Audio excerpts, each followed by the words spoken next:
right, well, did you know there is a new way to shop for local food in Minneapolis? It's the state's first farm stop. It just opened last week. The goal is to pay farmers better prices for their products while increasing access to local food for residents. So this, of course, piqued the interest of Twin Cities Live host Elizabeth Ries. So this morning, we find her live at Radish Farm Stop to show us around and tell us how it all works. Hi, Liz.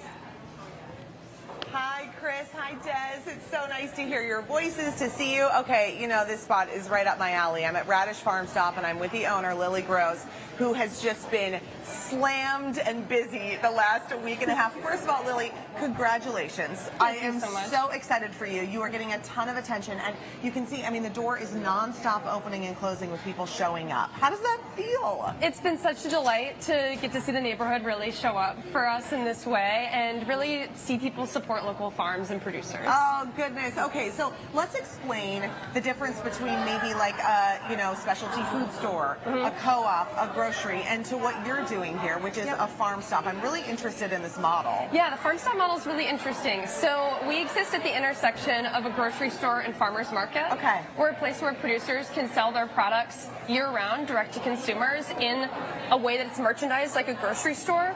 And for customers, they can come here and support local farms and also get together with neighbors over a cup of coffee while they get their grocery shopping done. Okay, and that part I think is so smart, Lily, because you're really encouraging people to pop in, to linger, to make this part of their routine.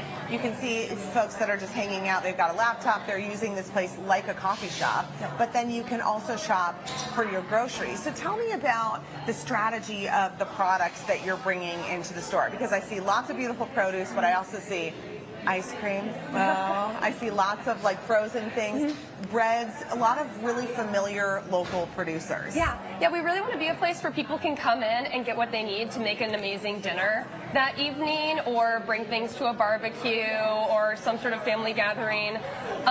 And I wouldn't say that there's any sort of huge strategy. We want to be sort of an evolving ecosystem that represents the best of what we have available locally here in Minnesota and in the surrounding states.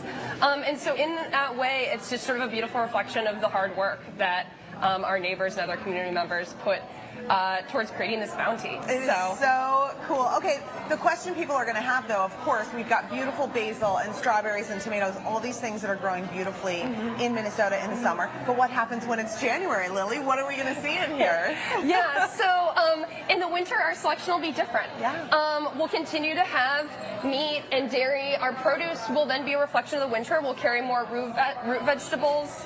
We also have several local hydroponic farms that we work with. Frisk Farm Boxen is on the shelf, as is Rolling Hills. We also have Cheeky Harvest. They grow edible flowers and microgreens. And so in that way, we'll still continue to have that fresh greenery. And we'll also see, by existing, we are creating a marketplace for producers to sell these products year-round. And so with that can then create a natural evolution where producers are able to explore season extension and offer products further on into the winter than we would maybe see otherwise. Well, and you think about that, I mean, as a gardener at my house, I know, like, okay, things shut down at a certain time, but if you're a commercial producer, you can use hoop houses, you can use greenhouses, you can use all these creative ways. I want to know what the farmers' reactions have been, because I know a lot of these folks, I'm seeing lots of names that I'm familiar with. When you said, hey, this is how I want to do this, what do you think? What did they say? Yeah, well, and it would totally depend on the person.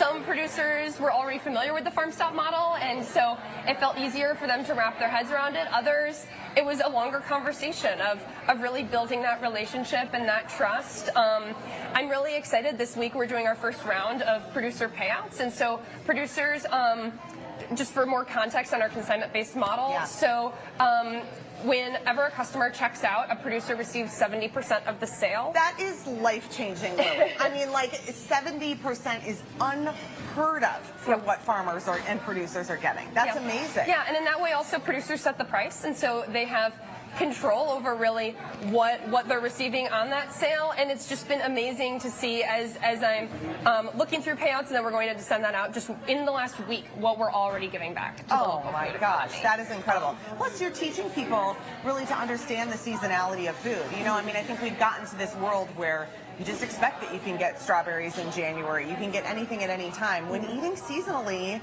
is important. It's important for our local producers. And I don't know, I make the woo-woo claim that like your body kind of knows. Like eating in season, your body's like, let's go. Yeah.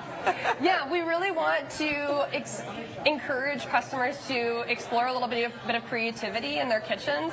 Along with that, we also have a cookbook library over in that antique icebox over there. Yeah. And so it's really sort of a reference library intended to be a spot where if a customer comes in and they're like, I don't know what to do with this turnip. How do I make that into a salad? Wow. They can look at that cookbook and get really creative and get more comfortable cooking seasonally. Well, I love seeing what you're doing. I love even more seeing the reaction of the community and just seeing this door open non-stop, you guys, as we are here. It is just a constant flood of people who are coming in, and I'm really excited to see where this goes. Lily, way to go. Thank you Crushing so much. it. Now, we're going to have to wrap up this conversation because I have some shopping to do. So, you know, we'll have a full cart and a coffee in hand in just a minute, Chris and Des. Come out here. Radish Farm Stop in Minneapolis is in the Lynnhurst neighborhood. They are open every day except for Thursday. Every day except for Thursdays. Our hours right now are 7 to 1. Okay. We actually will need to hire more staff before we can expand. We're a little busier than we anticipated. And once we do that, we plan to expand our hours to 7 a.m. to 6 p.m. Crushing it, Lily. All right, that's Yep. fantastic. Thanks for your time. Yep, We're going thank to you send so it back much. to you guys. How fun. Okay, thanks, guys. These looks like the whole city is there. It's so busy. It is. Everybody needs produce Right, this morning. right. Pick some up for me. We'll put some more information for you on MinnesotaLive.com so you can check it out for yourself. There.